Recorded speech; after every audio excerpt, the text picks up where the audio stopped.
Hey guys, how you doing? I'm talking about human quantum evolution. Okay, so you're evolving your life experience. You are consciousness experiencing yourself as your individual. At the same time, you're experiencing yourself as my individual and everybody else. This is the metaphysical understanding. This is the spiritual understanding. Now, life, you have many journeys that are growing in a parallel fashion. Let's say you have your fitness and health journey. You're evolving, you're growing. Maybe you're bodybuilding, maybe you're just like expanding in whatever way, learning, understanding yourself in terms of health and fitness.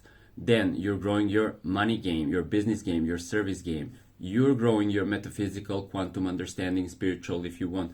So these are kind of containers that are split and separated, but they're all growing together because you have to expand your complete understanding of life on every front in order to progress on any other front. For example, my understanding of metaphysical comes first because it's something very natural for me.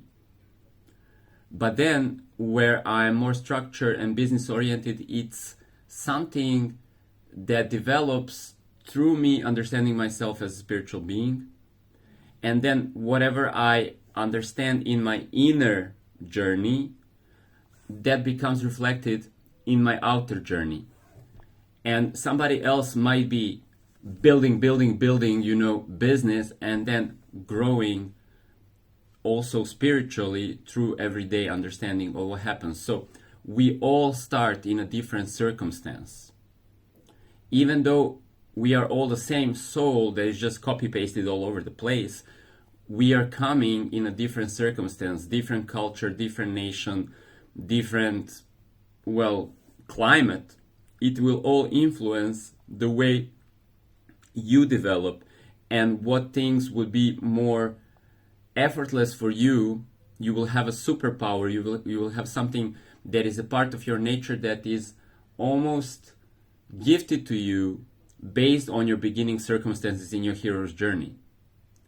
And then you will need to grow and complement learning from others, because others will start with another benefit or another omen of good luck, something that's already given in their surrounding. So let's say somebody was born in a very nice climate and they didn't have to work a lot to accumulate wealth because it just economically that was like a good situation for them. I came up from a third world country infected by like war and economic crisis, so poverty mindset was a big thing in the land of my peers. So I had to learn from people that had that endowed in their setting in order to expand my worldview. So we start with a different handicap and a different setting. The handicap should not be taken as an actual setback. It's where you can learn the most, because things that come easy, they are given to us by the presetted conditions of our natal chart or hero's journey or just the general circumstance where we start the game of life. We take them for granted and they're very normal for us. Other things seem to offer us conflict or just a threshold of resistance that we need to struggle to overcome. And this is where we grow. Now, from a quantum standpoint, who you are as a construct of your memories and things that come easy or things that you have to struggle to overcome are just constructs that are created in the awareness. Ultimately, you are only the awareness, but you constructed a simulation, a virtual type of reality where you have an avatar, and the avatar has its own individual pros and cons, or gifts and disadvantages. Now, let's inspect this for a moment. What you have, what's already in your reality, you are neutral to. So let's say I have this speaker. It's a Bluetooth speaker. Now I have it and it's just there as long as that plant and the lamp and all of the things in the studio. I do not experience a struggle or that I'm infatuated with the desire to have these things. These things are here. So I feel neutral to them even though they are here. They are mine. I can feel happy about them if I choose to perceive them, but I don't feel any struggle about it. So what you are neutral to, you are the master of. What you are neutral to, you are the master of. Because you are already one with these things. There is no seeming duality, there is no seeming separation, there is no journey to acquire a talent or a shiny object of desire. Which is totally cool.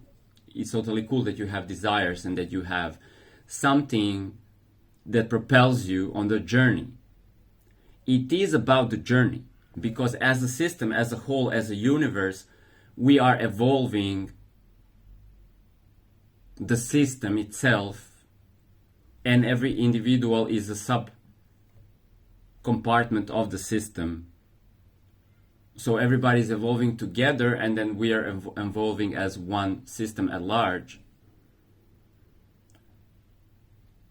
And as we evolve, we envision new potentials. But then through the journey, we have to learn how to organize ourselves into crystallization of these potentials. When I say organize ourselves, you might be organizing your business on the external, but you might be organizing your emotional compartments on the internal, and they reflect each other. So your capacity to feel, understand, conceptualize is where you build your manifestation on your inner screen. When you can crystallize something in your mind, it is also appearing in your external reality. Again, you may approach a blank canvas as an artist with a vague idea and start to put in shapes, forms, and colors, and then becoming a more crystallized artwork. You might be also meditating and just like putting things together in your mind. And when this is put together, it will be very easy for you to draw that in on a piece of paper. It is the same with building, let's say, a business. You can make a very simple business, or you can make a large invention that's made of many moving parts, like a kinetic device. You will need to then observe the interferences of all these parts in order to understand the system. And then you can always upgrade. So there's a choice. When you are building a system of things that come together, so parts come together, that's a system. There are all kinds of relationships. And it is a game also. So it's a game of creativity because you can put parts together in many different ways. There are a lot of people out there that are coaches or teachers. Everybody's building an income based on the business they perform, service that they give, and the financial reciprocation of what they get. And then you have to market or position your offer in a way that appeals to audiences, people that you can actually help. And with that positioning, then you can also create sales. Then you have money for your life. So everybody's doing something along those terms. But then how everybody delivers, it can have all these like little parts that are constructed in a different way. and we may copy what other people do and remix that because we are everything else. We kind of like emulate what we learn from our surrounding, but then we also give it a natural individual rendering. That's a component of how we feel, how we interpret. So everybody has a different business. Everybody has a canvas and a brush and colors, but each individual makes different type of art, and then for each individual, every next piece of art is different. So we are a process. The universe is a process that's always evolving. It's almost impossible to reproduce the same action, the same system, get the same result twice. Even if you would try to do something like create the same painting, same drawing twice, there is a larger system that is feeding you larger input. Okay, the planetary landscape is changing, and then it's giving you different streams, and you are growing. So it's never the same condition, so it will always evolve and transform.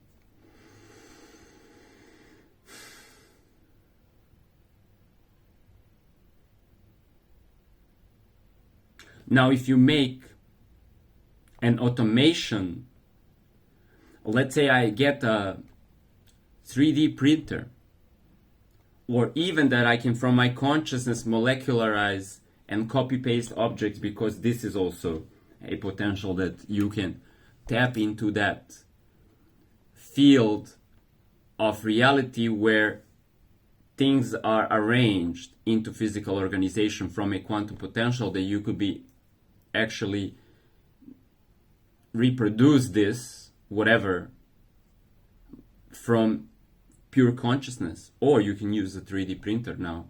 That's a choice of how you want to evolve. But even when this is reproduced, you can use an industrial means, so just like make a factory that like you get many copies of these. The molecular substratum will never be the same. So you can reproduce something that is the same in appearance, but it will never be the same object. We as souls, as individuals, hubs, individual bubbles of consciousness, we are same consciousness, same construct, but this construct is always in motion, and the contents of each individual soul are always different.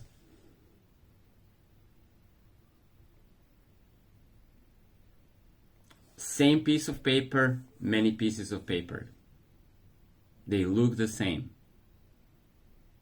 They have a different structure. Even if the baseline for that structure is the same chemical components of that paper, the fibers of that paper will connect differently, and if you look under the microscope, it's all a different type of jiggle.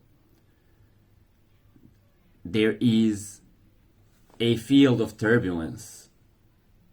And this field of potential is always dancing. There's always, on the micro level, on the macro level, and in the medium level where we are talking, there's always a turbulence, always a shift. So life is a dance. You have to catch the flow. You have to catch the flow, and even day and night will always come. There'll always be shorter and longer, and everything will be shifting. Some parts of the year you have night that is longer, and then the day comes when the daytime is longer, and it's always giving you that subtle amplitude, driving left and right. So you're always surfing. So what is the moral? What is the takeout from here? You can never know. You can plan, but things will arrange themselves differently. So sometimes it's best to, at all times, it's best to compute today, in this moment now, to the best of your ability. And then let go of that, trusting that whatever components changed since this moment up to the next moment and screwed up your planning, they're giving you actually the aliveness so the game keeps being fun.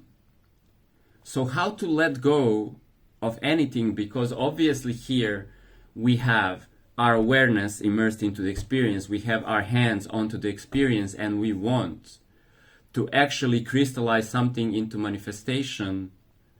So the mind is always trying to hold on to things, and we're working with things and we're putting them together. When you stop doing something effectively, let go of it completely. When you come tomorrow and the thing is there and you need to continue working on it, whether that is your relationship, whether that is your life, whether that is your business, whatever you are creating, completely zoom out, expand, let go of that focused mind effort that is trying to capture all the components, and let go completely. Disconnect, deassociate. And then tomorrow, when you see your partner, start fresh, fall in love again from scratch, having no preconception, no assumption. You will allow life to be fluid. When you come to your business, don't take your business home and never letting go of those thoughts. You will overfill your RAM memory and you will be stressed out. Let go of everything. Allow life to surprise you. Every day I tune into my whiteboard, my structures. I do a little bit of work, whatever comes through, and then I let go.